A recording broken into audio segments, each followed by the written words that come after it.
Many of us treat faith as a solitary pursuit.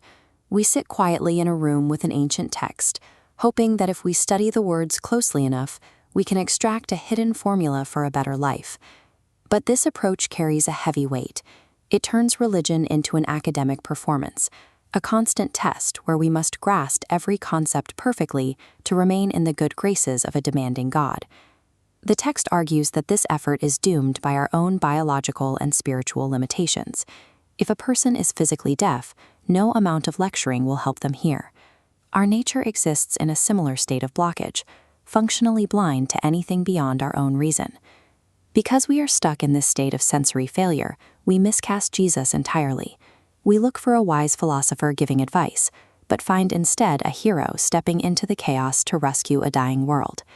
Since humanity cannot hear mere explanations, Jesus relied on physical intervention to communicate. Truth had to be shown through his hands, not just his voice. His ministry is defined by gritty, physical acts and strange props. To heal a deaf man, he doesn't offer a sermon on hearing.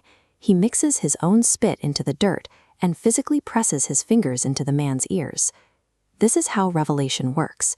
It is an action performed upon you, not an intellectual problem you are expected to solve. The wilderness feedings provide the specific data points for this cosmic reconstruction. In the first event, Jesus feeds 5,000 people and ensures there are exactly 12 leftover baskets of bread. For a first-century witness, the number 12 points directly to the 12 tribes of Israel and the manna from the Exodus. He is physically rebuilding a nation in the desert. Shortly after, he feeds 4,000 people. This time, the count of leftovers is exactly 7 baskets. 7 is the number of the days of creation.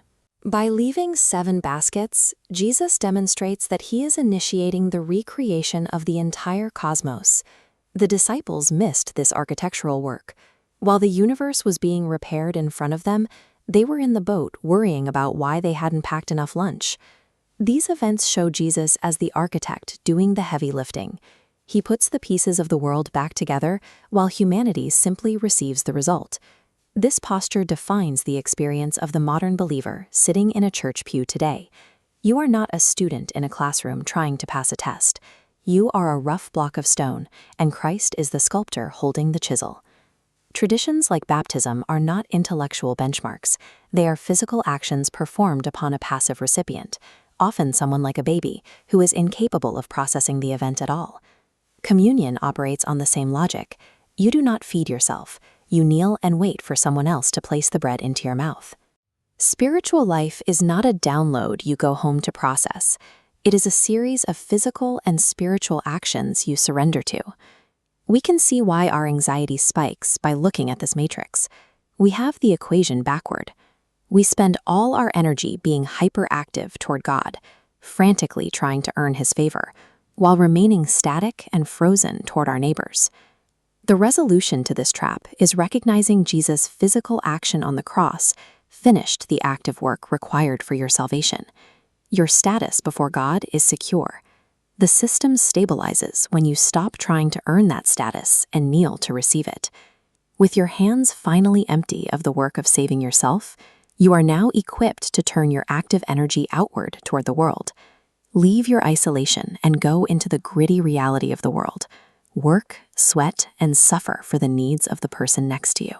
Real agency in the world is possible only when we first allow ourselves to be the stone beneath the sculptor's hand.